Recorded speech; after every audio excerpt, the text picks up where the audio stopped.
thank you, Alan, and good morning, everyone. Today, I would like to share my experience in using ThingWorx to you, just to show you that the entry barrier to implementing Industry 4.0 is actually not that high. Right? So what we had in the beginning was a physical factory system, which you'll see downstairs. This is it mimics a real factory, and we use the PCs here to teach students to program PLCs on this machine. So between these PCs and the physical factory system, there is a local network. However, there are no smart sensors there. All the sensors are just being read by these PCs. The good thing is, this PCs actually has Wi-Fi connectivity. So what we did is, we push the data through this Wi-Fi using Catware, which I mentioned just now, to the cloud. And then in cloud, we actually have ThingWorx, which we can use to read the data, process the data. We also use ThingWorx Studio to create augmented reality. And at the end, we can show this augmented reality on smartphones or HoloLens. Right? So right now, I'm going to just show you step by step of how it was done.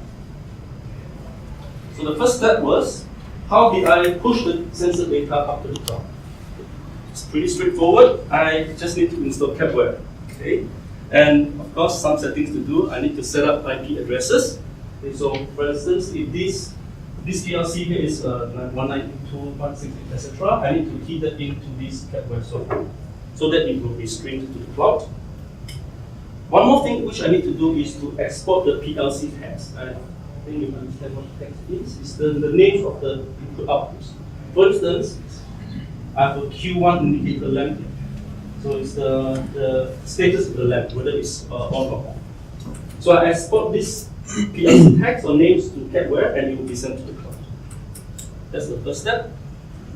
The next step is, things are already in the cloud, and I can start to visualize them. I can use ThingWorx to read the data. For instance, just now I mentioned Q1 lamp, Q1 indicator lamp, now it is in cloud, so we can read it. Of course, just reading sensor data is not interesting. We want to process them. So, things we can do is, for instance, create counters. We can count the reject rate. So if the raw material coming in keeps being rejected, we can count them, and at the end we can send a trigger to the supplier saying that your material is not good. So how do we do that? We can set up a script in ThingWorx saying that if something happens, you should send a text to the technician or the supplier. So it's just one line script which you can write in and do. So next, I'm going to talk about the AR experience. Just now, I showed a very good example, and so here I'll just show how easy it is to be done. So let's first of all, you assume that you have the CAD files. This can be done by you can request from your manufacturer, or you can draw a CAD file yourself. Now we open up ThingWorx Studio, which is this software. I'll just import all the CAD files into it, place them correctly at the correct location, and it is already a basic AR experience. Next, I add in a ThingWorx, this thing here. This is a virtual ThingWorx, but on the physical end, you just print up that ThingWorx and just place it somewhere. And when you show your HoloLens or your smartphone on that ThingWorx, the whole virtual model will come out in your smartphone. So that was just showing the augmented reality stuff. We want to now show the data. So how do I do it? There will be a few options, labels or meters, gauges. I just drag and drop, put it into my this model. And then on the right, there will be a lot of the data. For example, the Q1 indicator lamp, as I mentioned. I can drag and drop and put it into this data. And that's it. Now you can see the live streaming of the data. Downstairs, I'll show you a few examples of this. This is a pretty straightforward example. I have this panel, I have a start button here. So every time I press, the counter will count 1 up. So 1, 2, 3, 4, 5. And at 5, it will show a service message. Please service the machine and press reset. So this simulates a routine maintenance procedure. So after I press reset, the counter drops back to 0. Okay, so this would be a way to ask the technicians to service the machine.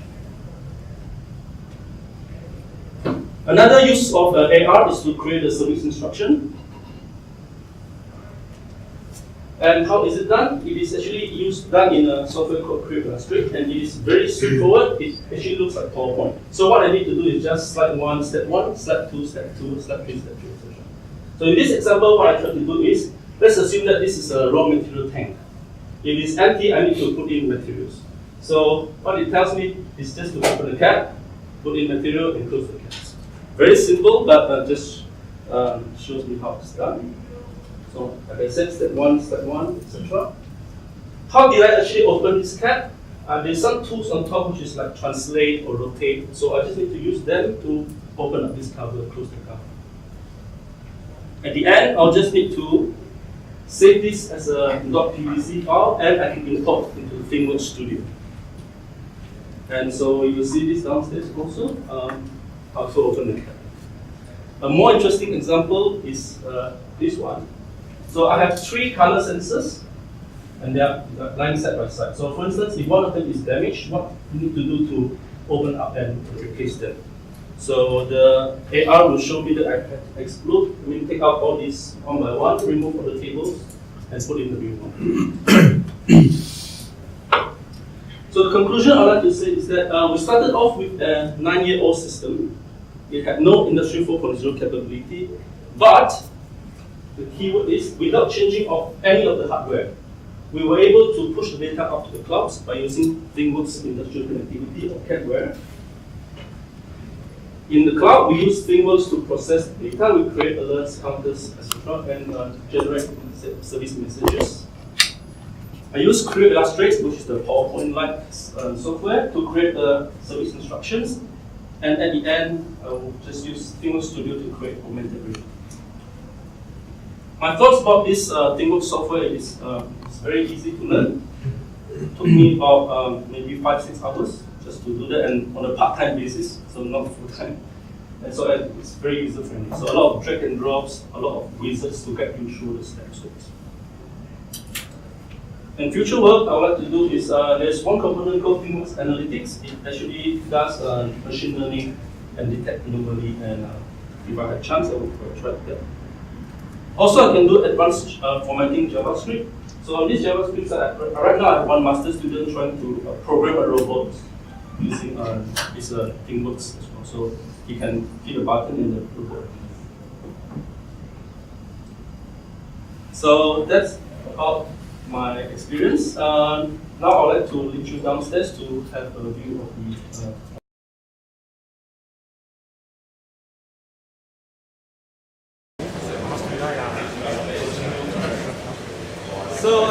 this is the Festo factory system which I was mentioning just now. And here I have a few ThingWorx. This is a ThingWorx which will show me where the real augmented reality stuff is. Another ThingWorx here, and another one here. I'm going to show one by one. This is the one which I mentioned. Every time I press the start button, it will start counting, and when it counts to 5, it will say, please service the machine.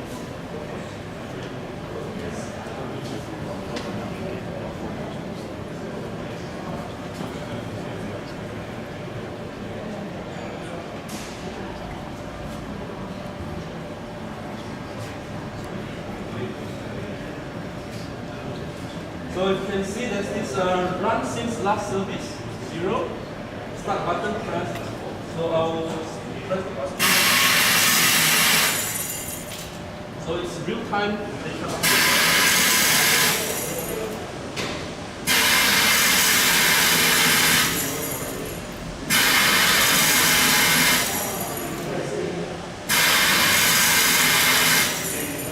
So when it comes to 5, there's this. Please service the machine and press reset. And I will press the reset button. Counter goes back to 2. So this is one example.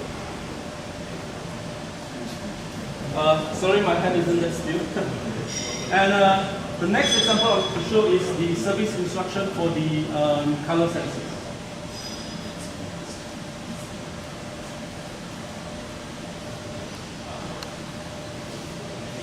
So as you can see, I have the color sensor model up there.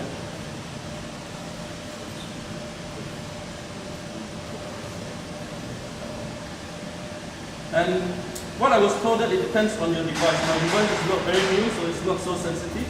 You can have a better iPad, or Samsung tablet might be better. So it's not so sensitive. But I hope you can see the wires moving. And you can see it. So what I did was a continuous run. You can also do it step by step. So you can set up, so every time press once, you just show one step. You do that job and then you press the next button. That's one. Yeah, and coming back to the very simple example about how to build the material.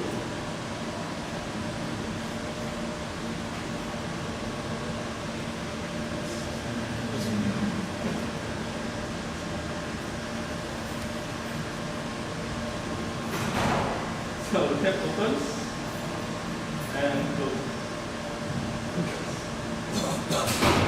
Yep, that's some examples of how we try AR in this system. Any questions? So we're using image recognition to match the sound that you have here against the function video that it's supposed to be playing on. Yes, that's right. So this is not, it should be video, this is a QR code. Right, QR. Yeah, so we put the correct QR code into our software. And using the image recognition, you're using the cloud services or something. So how are you doing? I wouldn't say that's image recognition. It's almost like a QR code. So if I know, if it scans that this is, let's say, number 74, you call out the model number 74. Since you trigger the function that starts playing automatically, that leaves the Yes. prepared. Yes. And it's locally, local network, or you Actually, some cloud. cloud. Yes. Cloud would be AWS. Yes. Sorry? AWS, Amazon services? I can't remember. I think the RMIT AR server is, at this point, it's an AWS server in Sydney. So you basically call the lambda function, and lambda function has triggered the rest. Sorry, say that again.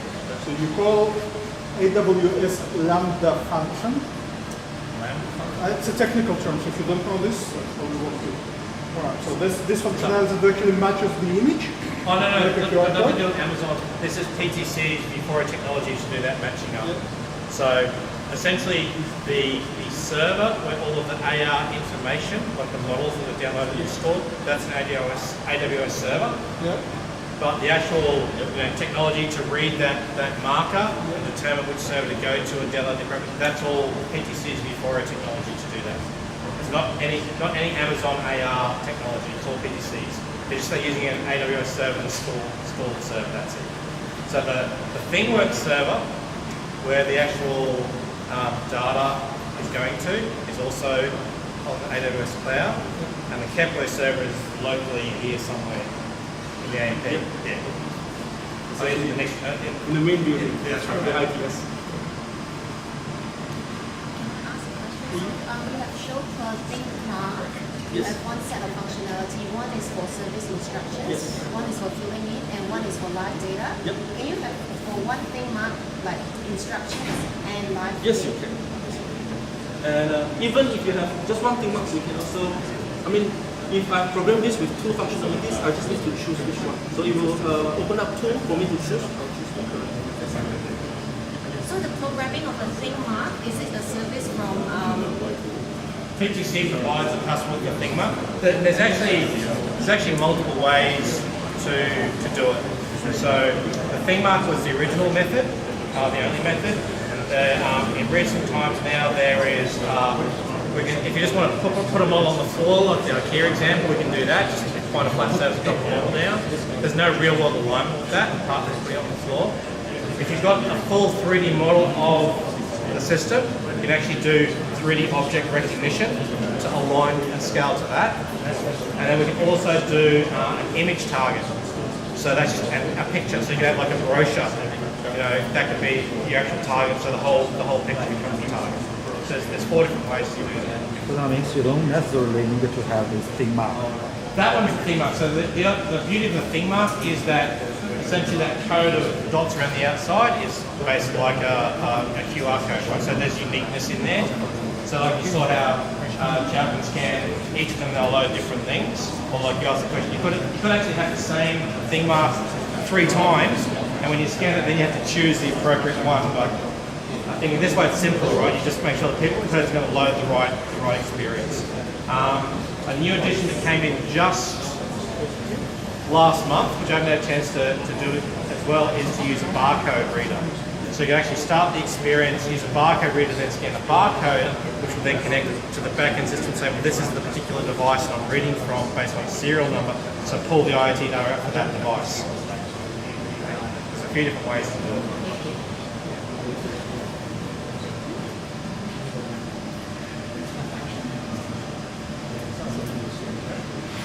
Great. So thank you for your attention. Thank you.